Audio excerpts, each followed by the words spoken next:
For years, Poland was told it was making a mistake, that resisting change would backfire, that refusing Brussels' grand plan would isolate the country, that eventually, one way or another, Poland would have to fold, adapt, submit. But Poland didn't. It refused the European Union's migrant relocation quotas. It defied the European Court of Justice. It built a 186-kilometer steel wall along its eastern border. And when Brussels sent the lawsuits, when the press set the outrage, when half of Europe lined up to call Warsaw cruel, backward, medieval, Poland held the line. They said it would backfire. They said the country would regret it. They said that Poland would eventually look like Germany, like Sweden, like Britain. They were dead wrong. Because as of 2026, and this is the part that most major newsrooms skate past, Poland stands as Europe's last bastion, virtually untouched by the kind of mass migration that reshaped every country around it. Its Muslim population sits at roughly 0.1% of the total. Its streets see some of the lowest rates of violent crime in the entire European Union. Its global terrorism index score for Islamist attacks is a flat, clean 0. And in November of 2025, after a decade of threats, lawsuits, and public shaming campaigns, Brussels finally blinked. It officially exempted Poland from the very relocation mechanism it spent years trying to force on Warsaw. This is the story of how that happened. How a country of roughly 36.5 million people told the European machine no and made it stick. And why the rest of Europe is, very quietly, starting to ask whether Poland was right the whole time. Now, to understand how Poland ended up here, we have to go back to 2015, the year that Europe buckled. More than 1 million people crossed into the continent from Syria, Afghanistan, and Iraq. Germany opened its borders. Sweden opened its wallet. The European Commission responded with something that had never been tried before, a mandatory relocation scheme. Every EU member state would be assigned a quota. You would take your share, whether you wanted to or not. And the initial Polish quota was around 6,200 people. The outgoing centrist government, under pressure from both Berlin and Brussels, agreed to the number. On paper, nothing had actually moved yet. But then came the election. In October of 2015, Polish voters handed a landslide victory to Law and Justice, a party that had campaigned, in unambiguous terms, against mass Muslim migration. The attacks in Paris that November only hardened the mood. Polls from the time put public opposition to accepting Muslim refugees at around 70%. Even when framed as the price of continued EU funding. Warsaw didn't blink. Actual number of migrants relocated to Poland under the scheme? 0. Not a handful, not a token few, 0. Member of the European Parliament Dominik Tarczynski would later say the quiet part out loud on British television. Poland had taken in his exact word, 0 illegal Muslim immigrants. And the policy was deliberate, not an accident, not a bureaucratic delay, but a national choice, backed by a democratic mandate that the rest of Europe didn't know how to argue with. And this is where the story stops being about migration numbers. Because Poland wasn't just rejecting a quota, it was rejecting an assumption. The assumption that every European country, no matter its history, no matter its population, no matter what its voters thought, had to solve its demographic problems by importing people from cultures that the continent had spent 1,000 years fighting. Brussels wasn't ready for a country to say that out loud. So Brussels went to court. In 2017, the European Commission hauled 3 countries, Poland, Hungary, and the Czech Republic, in front of the European Court of Justice. The charge? Failing to honor their relocation obligations. Poland's defense hinged on a clause that most EU citizens had never heard of, Article 72 of the Treaty on the Functioning of the European Union. It's a narrow provision. It's easy to miss in the fine print, but it says something important. Nothing in EU law can override a member state responsibility for maintaining law, order, and internal security. Warsaw argued, essentially, this. We are not rejecting solidarity. We're rejecting the idea that Brussels can override our national security calculations from 2,000 kilometers away. The ECJ didn't buy it. In April of 2020, the court ruled against all 3 countries. It found that Poland, Hungary, and the Czech Republic failed to fulfill those obligations. It rejected the Article 72 argument, insisting that security claims had to be demonstrated case by case, not invoked as a blanket shield. It was the kind of ruling that was supposed to matter. And in Warsaw, it changed essentially nothing. The court could issue its judgment. It could print it in every official language of the Union, but there was no mechanism, realistic or otherwise, by which Brussels could physically compel a sovereign government to accept people it had dramatically refused to accept. And everyone involved knew it. The quotas weren't defeated in the courtroom. They were defeated on the ground by a government that understood something that its critics didn't. That the EU, for all its acronyms and commissioners and press releases, is still ultimately just a club of nation-states. And nation-states, when they're willing to eat the political cost, can just simply refuse. Poland ate the cost. It took the lawsuits, it took the fines, it took the headlines, and it kept its border policy exactly where it was. But the real test of that policy was still coming. And it wasn't coming from the Mediterranean, but rather from the east. In the summer of 2021, something new started happening on Poland's eastern frontier. Families began appearing out of the forests, not from Belarus, but from Iraq, Syria, Afghanistan, Yemen, Somalia. Thousands of them. They arrived in Minsk on regular commercial flights, some of them with fresh tourist visas issued by the Belarusian government, and then were bused, quite openly, directly to the Polish border and told to cross. This was not a humanitarian flow. This was a weapon. The regime of Alexander Lukashenko, boxed in by European sanctions after his brutal crackdown on the 2020 Belarusian protests, had found a new lever. He would take people desperate to reach the EU, charge them for a ride, and then point them at the weakest seam that he could find on NATO's eastern flank. Backed quietly by Moscow, he was testing whether a physical border could be broken by the sheer volume of humans being thrown at it. Hybrid warfare. Not tanks, but people. And for a while, it did work. In 2021, Polish border guards recorded more than 39,000 illegal entry attempts from Belarus. The number stayed high the following year. Camps formed in the forests. International NGOs arrived. Cameras followed, and the script was written before the first frame rolled. Poland, the cruel frontier, abandoning families in the snow. The Polish government declared a state of emergency. It sealed off a strip of forest several kilometers deep from journalists and aid workers.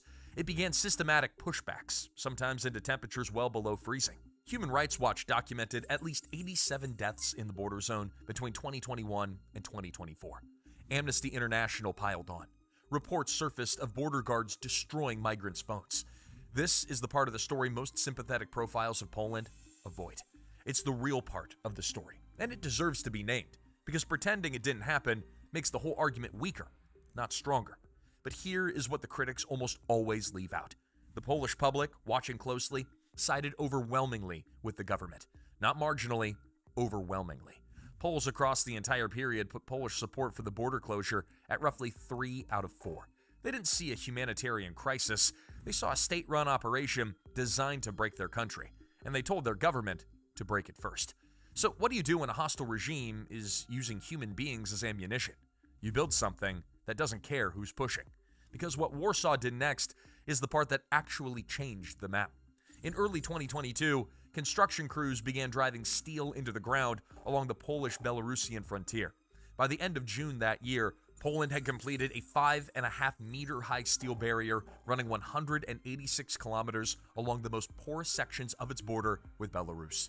The total cost was about 1.6 billion zloty, roughly $400 million. Barbed wire on top, reinforced foundations below.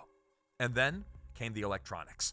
Between late 2022 and summer of 2023, Poland installed an additional 206 kilometers of electronic barrier, 3,000 cameras, night vision, thermal imagers, motion sensors, a fiber optic tripwire capable of detecting someone trying to tunnel or saw through the steel. The cost of that digital layer alone, around 72 million euros. The results showed up fast, and they showed up in numbers that don't lie. In 2025, despite roughly 30,000 attempts from Belarus, successful crossings had collapsed by approximately 96% from the 2022 peak. The wall was doing exactly what it had been built to do. And then, in January of 2026, the current government escalated further. Prime Minister Donald Tusk, yes, the centrist pro-European Tusk, formally launched the East Shield, a 10 billion zloty program to fortify the entire 700-kilometer stretch of Poland's border with both Belarus and the Russian enclave of Kaliningrad. New steel, anti-tank obstacles, counter-drone radar, forward operating bases, anti-personnel minefields in specific zones. The target completion? Summer of 2026. This is not the infrastructure of a country, it's about to change its mind. It's the infrastructure of a country that's decided that its eastern border is a civilizational dividing line, and that it intends to hold it, not for one election cycle, not for one government, but for decades. Which brings us to the part of the story that most shocked Brussels. When Donald Tusk's civic coalition swept law and justice out of power in late 2023, European officials allowed themselves a quiet sigh of relief. Tusk was one of their own, former president of the European Council. He's fluent in Brussels, allied with Ursula von der Leyen. Surely the thinking went that this would be the moment that Poland's hardline stance would soften. The walls would stay, sure, for now, but the political temperature would drop. Poland could rejoin the European mainstream on migration. Well, it did not happen. Instead, Tusk did something that almost no one in Brussels expected. He went harder. In February of 2025, standing next to von der Leyen herself at a joint press conference, Tusk told the president of the European Commission, his own political ally, that Poland will not accept any burdens related to the relocation mechanism. Full stop. He repeated it days later, and again a week after that. Poland, he said, would refuse to implement any provision of the EU Migration Pact that required Warsaw to accept relocated migrants. Not in 2026, not ever. He didn't just keep the law and justice line, he owned it. And then, in June of 2025, Polish voters delivered a second hammer blow. In a razor-close runoff, they elected Karol Nawrocki, the law and justice-backed candidate, as the country's new president. Nawrocki was inaugurated that August. His pitch to voters had been, in essence, one thing: Poles first, in their own country, in their own hospitals, in their own schools. The presidential veto he now wields would ensure no future coalition could quietly roll migration policy back under cover of reform. Think about the picture that emerged in 2025. A centrist pro-EU prime minister, a nationalist EU skeptic president, two men who agree on almost nothing: healthcare, judges, abortion, the church, and yet on this one issue, they stood in lockstep. That is what a real national consensus looks like. And you don't override a national consensus with a Brussels directive. You adapt to it. And eventually, Brussels did. Hey, quick pause here. If you're still with us in this deep dive into a video about EU border policy, you're watching for a specific reason. You want what the press releases leave out. That's what this channel is built on. So subscribe to the hardest part of the story for the official narrative to explain. And it's all sitting in data anyone with a browser can pull up. But before we get to that moment, let's look at the evidence that Poland actually put on the table, because this is where the argument gets either very strong or very weak. And the honest answer is, you decide. But check the numbers yourself. I mean, they're public. They're not hiding. Start with Eurostat, the European Union's own statistical office. Every year, it surveys residents in every member state and asks whether they've experienced crime, violence, or vandalism in their neighborhood. The most recent data from 2023 and published in early 2025 puts the EU-wide average at 10%. Germany sits at 10.7%, France at 14.7%, the Netherlands at 16.7%, and Greece at a grim 20.9%. Poland, 2.8%, lower than every Western European country, lower than the EU average by a factor of nearly 4. Only Croatia and Lithuania rank safer. Next, the Global Terrorism Index, published annually by the Institute for Economics and Peace. Poland's score for Islamist-linked terrorism impact was effectively 0. No successful attacks, no mass casualties, no sealed-off train stations, no memorial plaques bolted into busy squares. The homicide rate tells the same story, roughly 1 killing per 100,000 people per year, among the lowest rates on the planet. And then there's one statistic that most outlets genuinely won't touch because it gets personal. Eurostat's comparable data on reported sexual violence. In Poland, approximately 8.6 incidents per 100,000 residents. Sweden, over 200. That's not a typo. Sweden's rate is more than 23 times higher. Now, a fair caveat, we'll flag it because honest analysis demands it. Different countries report crimes differently. They define offenses differently, and they update their consent laws at different times. Part of Sweden's statistical gap is a reporting artifact, but just part. The absolute difference is still enormous, and it did not appear out of nowhere. What all of this adds up to is simple. Poland's cities still feel to the people who actually live in them like the cities that they grew up in. Warsaw at midnight, Krakow on a Saturday, Gdansk in the summer. No no-go zones, no parallel legal systems, no debate about whether women can walk alone after 10 p.m. in certain neighborhoods. This is what the policy bought. Whether you like the policy or not, the result is sitting in the data. And here is where the argument most people make against Poland falls apart. Because if this really were about prejudice, about blanket xenophobia, about some reflexive fear of foreigners, Poland's behavior over the last 3 years would make absolutely no sense. When Russia launched its full-scale invasion of Ukraine in February of 2022, Poland didn't just open its borders, it flung them open. Within weeks, more than 2 million Ukrainian refugees had crossed in. Most of them were women and children. Most of them spoke no Polish. All of them arrived with essentially nothing. And Poland absorbed them. Not in camps, not in containment zones behind fences, but in apartments, spare rooms, in schools that added Ukrainian-speaking classes overnight, in workplaces that folded them into the labor market in record time. A June 2025 study by Deloitte for the UN's Refugee Agency found that Ukrainian refugees contributed 2.7% to Poland's GDP in 2024. Not a drain, a contribution. The OECD found also in 2025 that 78% of working-age Ukrainians in Poland were employed, the highest integration rate of any developed economy tracked, higher than Germany, higher than the UK, higher than the Netherlands and Switzerland combined. Polish businesses didn't collapse under the load, instead they grew because of it. Polish wages didn't crash, they held. Around 1 million Ukrainians still live in Poland in 2026. They pay more into the Polish tax base than they ever draw out of it. Now compare 2 data points. Ukrainian refugees that Poland accepted since 2022, over 2 million. Muslim refugees that Poland accepted under the EU quota scheme, 0. If this were xenophobia, the first number would also be 0. But it isn't. And the distinction is deliberate. The Polish position, spelled out in speeches, government papers, and public polling for more than a decade, is that integration works when cultural distance is small and visibly fails when cultural distance is large. Ukrainians are Slavic, they're Catholic or Orthodox, entangled with Poland in every direction of shared history. They arrived and they fit. That was never going to be true in Warsaw's calculation of mass migration from societies with no shared language, no shared faith, and no shared legal tradition. Whether that calculation is moral is an argument for another day. Whether it's working is not.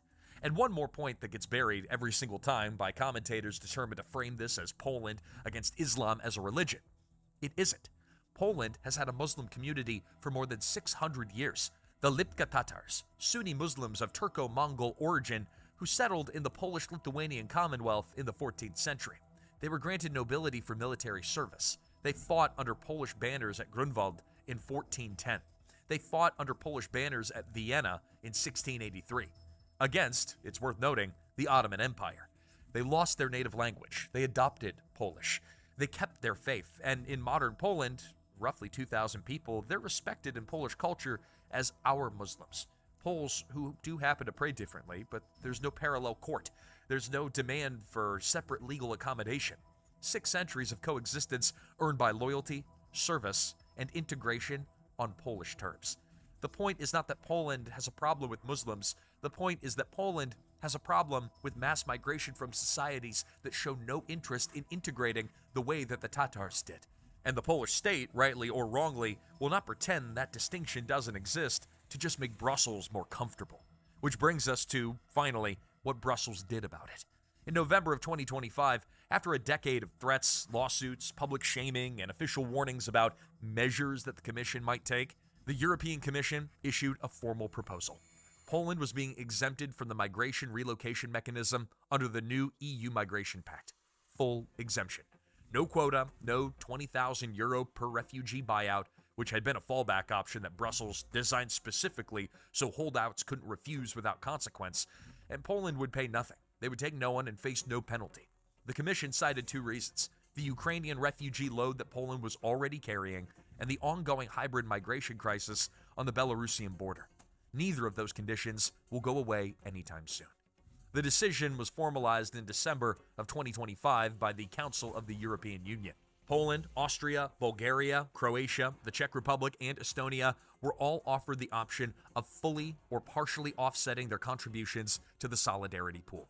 Tusk celebrated it publicly. In blunt Polish on social media, translated, "I said there would be no migration relocations to Poland, and there won't be. Done." Think about what that means. The European Union spent 10 years telling Poland that the position was illegal, unsustainable, indefensible, and morally bankrupt. It took Warsaw to court. It won that case. It issued judgments, press statements, and threatened consequences. And then, in the end, it didn't just back down, it wrote Poland's position into policy. It essentially codified the Polish refusal as the default for any state that could plausibly claim migratory pressure. That is not a compromise. That's a reversal. The quietest form of concession. The kind that happens without anyone admitting, on the record, that they were ever wrong. But it happened. The press releases exist. The public filings exist. They're sitting on the EU's own website, if you care to look. Poland won. So where does this leave Europe? With an uncomfortable question that none of its major political parties particularly want to answer out loud. If Poland was wrong, if refusing mass migration really was the cruel, foolish, short-sighted policy that Brussels spent a decade calling it, then why does Poland look the way that it looks? Why are crime rates that low? Why are the streets that calm? Why is the EU now carving out for Warsaw the very exemption that it insisted for 10 years was impossible? And if Poland was right, then a whole lot of Western European capitals have some very difficult conversations coming with their own voters about the choices that they made in 2015 and the choices that they're still defending in 2026. That is the story the major newsrooms are not ready to tell in plain language yet. It's part of why this channel exists. So tell us what you think. Was Poland the outlier that everyone else should have listened to? Or is the rest of Europe right to keep its distance from the Warsaw model? Drop your honest answer in the comments. We read all of them. And if you want more of this, the stuff built on the public data that most outlets just skim past,